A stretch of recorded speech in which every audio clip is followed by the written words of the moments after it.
Welcome, Nocturnal Minds, aboard. Your learning journey starts now. Right, let's dive straight into the preface. Think of it as the author's backstage pass, revealing how this collection of essays came together. It starts with a familiar academic scenario: years of scattered publications, often tucked away in conference volumes that might as well be hidden in a library's deepest shelf. Plus, some work was only available in languages other than English, adding another layer of obscurity. The author, naturally, has built a reputation, primarily in ancient Greek skepticism, especially Pyrrhonism. This focus isn't accidental. It's become a self-reinforcing cycle, leading to more invitations and more work in that specific niche. So, the idea emerges: gather these scattered pieces, make them accessible, and highlight the common threads running through them. So how do you pick and choose from a lifetime of work? You can't just dump everything into one basket. The author makes some clear decisions here. First off, they're deliberately stepping away from the well-trodden path they carved out earlier with their book on Pyrrho's legacy. That foundational work is important, but the new volume wants to explore different facets. Think of it like having a classic recipe book versus trying out new dishes inspired by those classics. Then there are practical exclusions. No handbook chapters, which tend to be more about covering the basics rather than deep dives. Also, papers heavy on linguistic minutiae or translation debates are left out, aiming for a broader audience. And while the author is known for both Pyrrhonist and academic skepticism, this collection leans heavily towards the Pyrrhonist side, reflecting a long-standing personal interest. Finally, a nod to Nietzschean connections, though papers where he's the central figure are excluded, even if Pyrrhonism plays a role. It's about keeping the focus sharp, even if related ideas occasionally peek through the edges.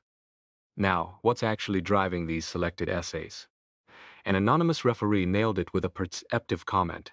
The author seems preoccupied with how Pyrrhonism relates to philosophers around him, and why they should take the time to read about it.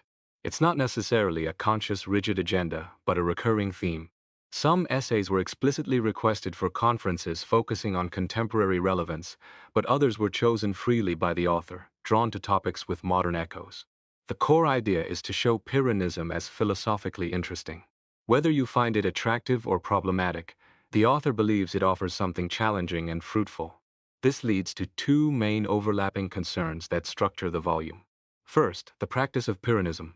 Not just the abstract theory, but how it works in detail, its writing style, its use of humor, its approach to specific topics like science or space, and what it implies for living a skeptical life.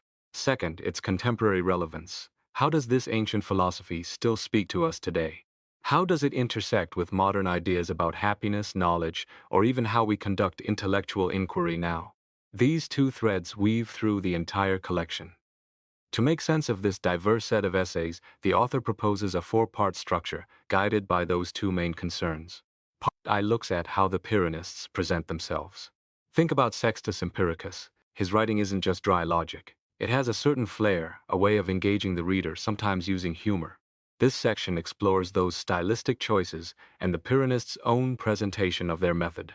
Part 2 shifts gears to Pyrrhonists at work, focusing on specific applications. How did they tackle tricky philosophical problems? Chapters here might delve into their analysis of signs, their conception of space, or the mechanics of their famous modes of aporia. Part 3 tackles the big question: life as a Pyrrhonist. What does it mean to live according to these principles? What would a skeptical self look like? What kind of ethics could emerge from suspension of judgment? And crucially, is such a life even feasible or desirable for us today? Finally, Part 4 examines intersections of Pyrrhonism with contemporary thought. Here, the author explicitly contrasts Pyrrhonist ideas with modern philosophical debates, perhaps about the nature of happiness, or voluntarism in epistemology, or how Pyrrhonism might fare in our current intellectual climate. It's about finding resonance between ancient wisdom and modern challenges. Of course, thinking about philosophy doesn't stand still. The author acknowledges that their own understanding of Pyrrhonism has evolved over the years. While none of the essays represent a complete U-turn, there are subtle shifts in perspective visible across the volume.